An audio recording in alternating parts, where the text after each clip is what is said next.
A tumultuous and emotional week with the parents of Reeva Steenkamp saying they plan no civil action against the former Olympian Oscar Pistorius for the brutal killing of their daughter.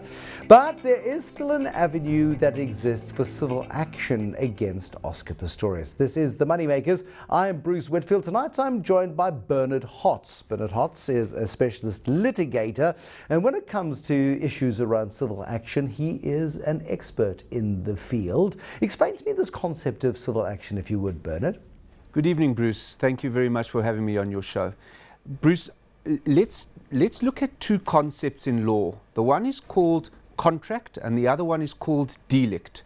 For the purposes of this discussion, we need to focus on what's called delict.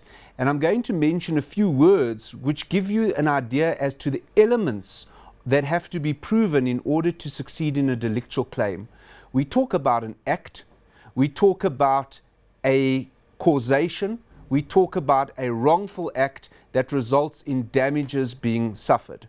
So you don't need to have a contract with somebody. In this instance, we have a situation where the Steenkamps are able to show that Oscar committed an act, which is a wrongful act, for which he has been convicted of murder, and the result of that act has been to cause them to suffer damages. Now we look at what the term damages is. And if, for instance, you look at, as I understand the history to be, that the late Reeva Steenkamp used to help her parents out on a monthly basis. They needed the help. They need the help now. They're able to show to the court that as a result of being deprived of having that assistance from their late daughter, they have suffered damage. And that's the kind of claim, civilly, that one would contemplate instituting in our courts. Okay, now let's assume for a moment that Reeva had not been financially supporting her parents. Would they be able to institute a civil claim anyway on the basis of the hurt, the deep pain that they would have felt as a result of losing their daughter? Bruce, the one thing we've got to be mindful of when talking about damages claims is we have a concept in our law which says that the damage that you allege that you've suffered should not be too remote from the cause of that damage. Now, you may turn around and say, well, the pain and suffering that has been inflicted is not too remote. But then we look at what our law says in relation to damages claims.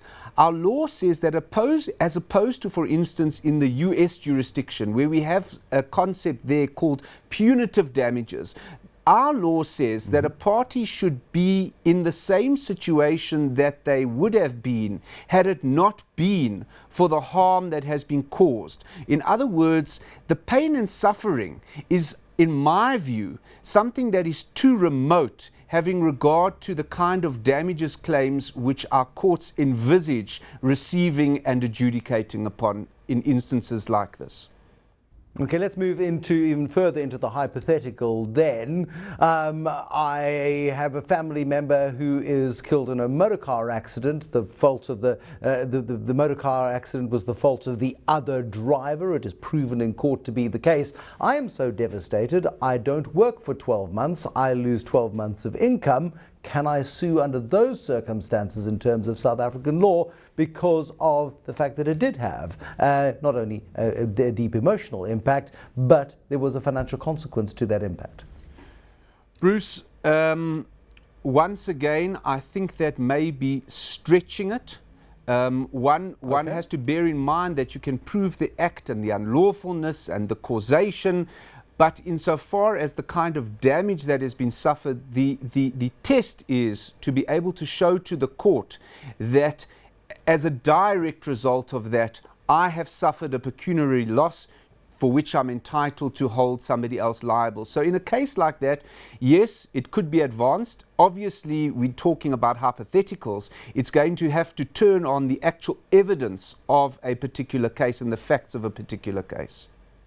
Okay, so that hasn't necessarily, then, to your knowledge, hasn't been tested in court to that extent. However, we go back to the Oscar case, and we've got the Steenkamps, which have, if they choose to, an opportunity for a civil claim against Oscar Pistorius. Now, for many of us, we would feel appalled at the fact that we would put a monetary value on the life of one of our loved ones. 5,000 Rand a month. They were worth considerably more than that to us alive, and that's where it becomes quite a difficult element of horse trading when it comes to civil claims of this kind, Bernard.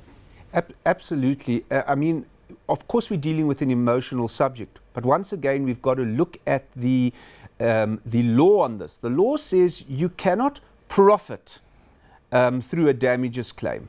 So you cannot, and it might, you know, if for instance the late Reeva Steenkamp was contributing hypothetically 5,000 Rand a month, you cannot then say, well, I'm entitled to 100,000 Rand a month, because to only claim 5,000 Rand demeans the importance of a human being such as our daughter in our lives. The law says, unfortunately, you can only be put in the situation commercially that you would have been in had it not been for this particular act which has deprived you of that. The other issue which we've got to look at, Bruce, is that we have in our law a concept called prescription. And in this instance, we would be looking at, for instance, a period of 3 years. And without going into the devil in the detail, essentially it says the moment a cause of action arises, or you have knowledge that you actually have a claim against somebody, you have to institute proceedings within a period of 3 years to assert your rights, failing which your claim would prescribe in law. There's also a question, I suppose, of being found guilty of a crime and receiving a fair and just punishment. And depending on the sentence, which is meted out on Oscar Pistorius, the debate will go on long and hard about that. In the case of OJ Simpson, you'll remember that particular case, I'm sure, Bernard, where he was found to be not guilty of the murder of Goldman and his wife Nicole Simpson, that he then ended up paying a civil claim, did he not, in terms of not an admission of guilt, but being held liable for the deaths? Bruce, once again, we're dealing with two different legal forums. The one is a criminal forum, where in South African law and also in other jurisdictions, the difference between South Africa and the US is obviously we don't have a jury here. And there's a big debate as to the antics that can be performed before a jury to try and sway them on emotional issues as opposed to strictly legal issues. But let's leave that aside for the moment. On the criminal side, the state has an onus to prove the accused's guilt beyond a reasonable doubt. Whereas in a civil context, the onus is a lower onus. It's on a balance of probabilities. So whilst OJ was not convicted in the criminal context before a jury trial beyond reasonable doubt, in the civil context, which has a lower threshold, on a balance of probabilities, they found that he should be held liable. And the same thing arises here in South African law. The criminal level is beyond reasonable doubt. We know he's been convicted of murder after the SCA overturned, and if they were to pursue a civil claim, there's already been a conviction. Therefore, if you recall the element of the delict of unlawfulness, that unlawfulness has already been determined, and the entitlement to claim in a civil context merely has to be proven on a balance of probabilities. It's a question then of whether or not the punishment fits the crime. On the one hand, you've got a family that has lost an income. The other, you have a man who carried out the crime. He is guilty of murder, and let's assume he goes to jail for the maximum time, say 15 years, for the murder of Reeva Steenkamp. He gets a double whammy should the Steenkamp family then choose to institute a civil claim. Within South African law, those parallel processes can run. Absolutely, Bruce. And unfortunately, no amount of money can ever console the families, the Steenkamp family. However, the Criminal Procedure Act itself envisages the entitlement of a victim to receive compensation because of the acts of somebody who's convicted of a crime in terms of the Criminal Procedure Act. So it is always envisaged, and it's not a double whammy. I mean, factually, unfortunately, if the Steenkamps have been rendered financially unable to cope as a direct result of this act, the law says they're entitled to claim damages. Nobody's trying to equate that type of claim or the quantum to try and compensate them for the loss of their loved one. But the law does recognize their entitlement to claim damages. Do we see this happening in South African courtrooms on a regular basis? We see it happening, Bruce, and in fact, fairly recently, the Supreme Court of Appeal, in days gone by, the test was really that you had to show that you were indigent before you could assert such a claim. The test that the courts are applying now has moved to say, no, indigence is not a prerequisite. If you can show that you've actually suffered damage, then you're entitled to claim that damage. It's not about profiting.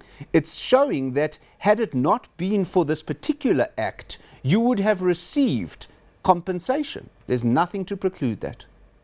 There we go. Bernard Hotz, I thank you very much for coming in this evening. He's Director and Head of Business Crimes Practice at Werksmans Attorneys, giving us insight into the potential liabilities faced by Oscar Pistorius on trial. Not on trial, he's going through sentencing proceedings at present in an effort to stay out of jail, or at least have a minimum sentence handed down to him in terms of the crime of the death of Reeva Steenkamp. The Steenkamp family, however, said they're not going to pursue the legal claim against him, which they are perfectly entitled to do, and no doubt there will be those who try to change their minds on this one. My thanks to you, Bernard Hotz, and thank you for watching. Thanks so much for joining us this evening on The MoneyMakers. Till next time, bye-bye.